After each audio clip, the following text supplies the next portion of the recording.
অখিল গগৈ সৰব হৈ পৰিছে। ৰাজনীতি কোনে কৰিছে? হিমন্ত বিশ্ব শৰ্মাই ৰাজনীতি কৰিছে। তৃতীয় পক্ষ কোন? তৃতীয় পক্ষ নাই, ৰাজনীতি কৰিছে হিমন্ত বিশ্ব শৰ্মাই। এই কথাটো অখিল গগৈয়ে সংবাদ মেলত উল্লেখ কৰিছে। জুবিন গাৰ্গৰ মৃত্যুৰ পিছত ৰাজনীতি হোৱা বুলি মুখ্যমন্ত্ৰীয়ে কোৱা বক্তব্যৰ প্ৰত্যুত্তৰ দিছে অখিল গগৈয়ে। কালি বাক্সাত ৰাইজে, জুবিন গাৰ্গৰ ন্যায় বিচৰা ৰাইজে কালি শান্তিপূৰ্ণভাৱে কেৱল ইয়ালৈ আমাৰ জুবিন দাৰ মৃত্যুৰ অভিযুক্তসকলক আনিব নালাগে বুলিহে প্ৰতিবাদ কৰি আছিলে। কিন্তু এডিশ্যনেল SP কিবা দেৱ শৰ্মাজনে আকস্মিকভাৱে মানুহৰ ওপৰত আক্ৰমণ কৰিলে। আকস্মিকভাৱে আপোনাৰ আক্ৰমণ কৰিলে। আনকি মই মোৰ নিজৰ ফেচবুকত দি দিছো যে কালি তাত থকা পুলিচৰ মানুহবিলাকেও কৈছে যে এনেকৈ আক্ৰমণ কৰি দিয়াটো, মানুহক আক্ৰমণ কৰি দিয়াটো ভুল হৈছে। জনতা শান্তিপূৰ্ণভাৱে শৃংখলিতভাৱে কেৱল প্ৰতিবাদ জনাইছিলে, কৈছিলে যে আমাৰ বাক্সাত এই পপীয়া মানুহকেইটাক ৰাখিব নালাগে। এইটোতো তেওঁলোকৰ কোৱাৰ অধিকাৰ আছে। শান্তিপূৰ্ণভাৱে প্ৰতিবাদ কৰাৰ অধিকাৰ প্ৰত্যেকজন নাগৰিকৰ আছে। কিন্তু আকস্মিকভাৱে তাত পুলিচৰ আক্ৰমণ, পুলিচৰ লাঠিচাৰ্জ, পুলিচৰ মাৰপিট কিয় হ'ল? কোনে কৰিলে? অসমৰ মুখ্যমন্ত্ৰীয়ে কৈছে যে এই ঘটনাত তৃতীয় পক্ষ জড়িত।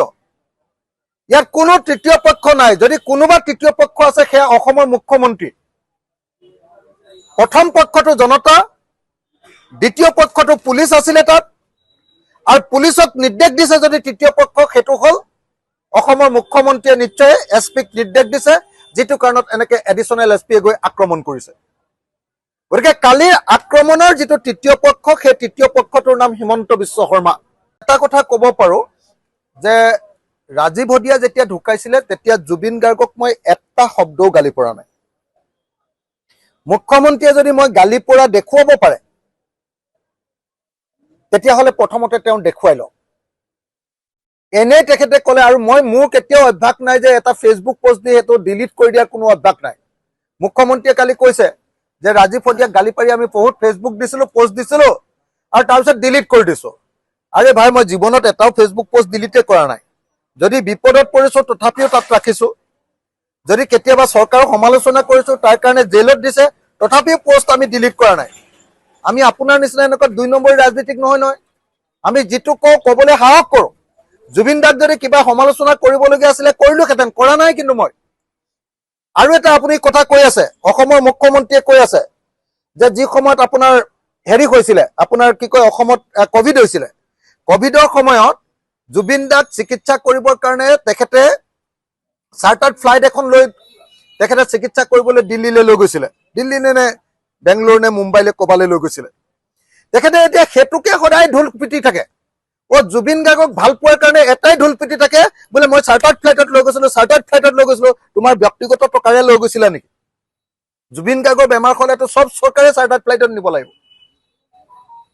জুবিন গাৰ্গ তেনেকুৱা স্তৰৰ, তেনেকুৱা ক্লাছৰ মানুহে। তেওঁ অসমীয়া জাতিৰ হৃদয়ৰ আপোন মানুহ। তেওঁ আমাৰ হিয়াৰ আমঠু। গতিকে তেওঁৰ বেমাৰ হৈছে, চৰকাৰৰ মুখ্যমন্ত্ৰী এজনে তেওঁৰ টকাৰেও নহয়, চৰকাৰে চাৰ্টাৰ্ড ফ্লাইট এখন দি লৈ গৈছে। সেইটো যিমানবাৰ ক'লে এতিয়া উল্টাই মই ঘূৰাই পইচাটো দি দিবলৈহে মন গৈছে মুখ্যমন্ত্ৰীক ঘূৰাই। তুমি কি পইচা দিছিলা বুলি ক'বলৈ।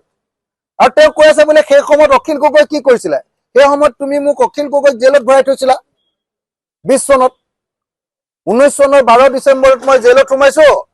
গুৱাহাটী জেলত মই গোটেই 2020 চনটো আছো, আৰু 2021 চনত মই গুৱাহাটী মেডিকেল কলেজলৈ আহিছো, আৰু তাৰপিছত গুৱাহাটী মেডিকেল কলেজৰ পৰা মই জুলাই মাহত ওলাইছো 21 চনৰ। মই গোটেই সময়খিনি জেলত আছো। জেলত থাকোঁতে মই কেনেকে আপোনাক হেৰি কৰিবগৈ পাৰিম, জুবিন গাৰ্গক মই সহায় কৰিব পাৰিম? কেনেকে কৰিব পাৰিম? মোকে সহায় কৰা মানুহ নাই তেতিয়া। মই অকলশৰীয়া হৈছো জেলত। মুখ্যমন্ত্ৰীয়ে এনে চেলবেলীয়া কথা কৈ আছে। আৰু আটাইতকৈ ডাঙৰ অসমৰ সমস্যাটো হ'ল এই অসমৰ মুখ্যমন্ত্ৰীজন। এই মানুহটোৰ মুখখন যিদিনালৈকে নিচিলাব নহয়, সেইদিনালৈকে অসমত গণ্ডগোল লাগি থাকিব। মই ভাবো যে এই মুহূৰ্তত অসমৰ মানুহে কৰিবলগীয়া আটাইতকৈ ডাঙৰ কামটো হ'ল অসমৰ মুখ্যমন্ত্ৰী হিমন্ত বিশ্ব শৰ্মাৰ মুখখন বৰবেজী বুলি কওঁ আমি গাঁৱলীয়া মানুহে, বৰবেজীৰে চিলাই দিব লাগিব। মানুহটোৱে ফেক ফেকাই চেৰাবলীয়াৰ নিচিনা কথা কৈ গোটেই পৰিস্থিতিটো বেয়া কৰি আছে, গোটেই বেয়া কৰি আছে। মই সেইকাৰণে বাৰম্বাৰ কৈছো যে মুখ্যমন্ত্ৰী ডাঙৰীয়া, পৰিস্থিতি বেয়া কৰা মানুহটো আপুনি, অসমৰ মানুহক উত্তেজিত কৰা মানুহটো আপুনি। আপুনি ডাইলগ বিলাক দি নথকা হলে অসমৰ মানুহে নেভাবিলেহেঁতেন যে জুবিন গাৰ্গৰ ন্যায় আমি নাপাম বুলি নেভাবিলেহেঁতেন। আপোনাৰ কথা আৰু কাণ্ড দেখি চব মানুহে বুজি পাইছে যে আপুনি জুবিন গাৰ্গক ন্যায় নিদিয়ে। আপুনিহে জুবিন গাৰ্গক আটাইতকৈ বেছিকে গালি পাৰিছিলে অসমত, হয়নে নহয় কওক? কা আন্দোলনৰ সময়ত আটাইতকৈ বেছিকে গালি পৰা মানুহজন অসমত, জুবিন গাৰ্গক আটাইতকৈ বেয়াকে গালি পৰা মানুহজনৰ নাম হিমন্ত বিশ্ব শৰ্মা, আৰু জুবিন গাৰ্গে আটাইতকৈ বেয়াকে গালি পৰা মানুহজনৰ নামো হিমন্ত বিশ্ব শৰ্মা। কি বুলি কৈছিলে বাৰু? আপোনালোকৰ মনত আছে নে নাই? চবৰে নিশ্চয় অসমৰ মানুহৰ মনত আছে। কি বুলি কৈছিলে? বিজেপিটো এইটো কি পাৰ্টি বুলি কৈছিলে? বটলা পাৰ্টি। আৰু কৈছিলে যে তোমালোকৰ পলিটিক্স বন্ধ কৰি দিম। কাক কৈছিলে? হিমন্ত বিশ্ব আৰু সৰ্বানন্দক। পলিটিক্স নকৰিবা বন্ধু বুলি গানটো কৈছিলে সৰ্বানন্দ আৰু হিমন্তৰ কাৰণে। আৰু এইটো বটলা পাৰ্টি, বিজেপি বটলা পাৰ্টি, ইয়াক ভোট নিদিব, এই পাৰ্টিটো মই একেবাৰে বন্ধ কৰি দিম, এনেকে বুলি কৈছিলে কাক? হিমন্ত বিশ্বৰ ওপৰত খং কৰি সেই জুবিন দাইক কৈছিলে।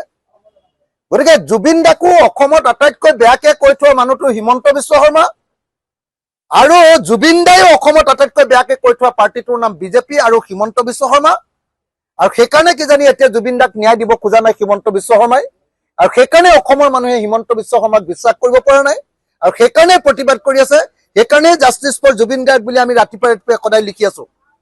নহলে আপুনি মুখ্যমন্ত্ৰী নাথাকি বেলেগ যিকোনো মুখ্যমন্ত্ৰী থকা হলে এতিয়া এইবিলাক গণ্ডগোল নালাগিলেহেঁতেন। সেইকাৰণে মই কৈছো যে আপোনাৰ মুখখন বন্ধ কৰক। আপুনি চেৰাবলীয়া, আপুনি চেলবেলাই থাকে, আপোনাৰ গণ্ডগোলীয়া মুখখন। আপুনি মুখখন বন্ধ কৰিলেহে অসমখন শান্তি হব, নহলে সদায় এনেকুৱা গণ্ডগোল লাগি থাকিব। আৰু গণ্ডগোলটো চব গুৰিতে আপুনি, যত কুট ঘাই আপুনি হয়।